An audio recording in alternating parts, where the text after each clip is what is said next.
Hello అండి, బాగున్నారా? చూడండి, లంచ్ టైం అయింది కదా.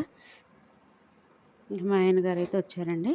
ఆయనకైతే అన్నం అయితే పెట్టేస్తున్నాను. వేడి వేడిగా వంట అయితే రెడీ అయిపోయింది కదా. అన్నం కూర అయితే అన్నం అయితే పెట్టేస్తున్నాను. ఇంకా ఆయన తినేసి వెళ్ళిన తర్వాత నేను కూడా తినేస్తానండి. ఇగో చూడండి, ఇప్పుడే వేడి వేడిగా అన్నం అయితే అయింది.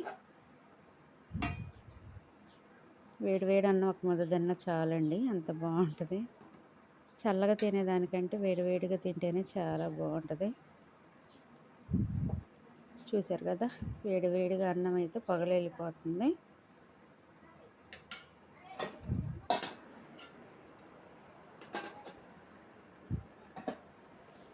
వేడి వేడిగా అన్నం అయితే పెట్టాను. ఇంకా కర్రీ వచ్చేసి తెలుసు కదా మీకు, చిక్కుడుకాయ వేపుడైతే చేశానండి.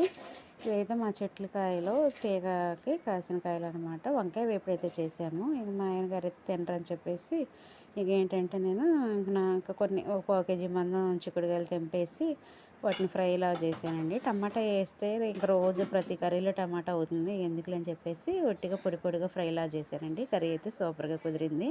ఓకేనా, ఇక అన్నం అయితే పెట్టిస్తున్నానండి. మరొక వీడియోలో కలుద్దాం ఫ్రెండ్స్, బాయ్.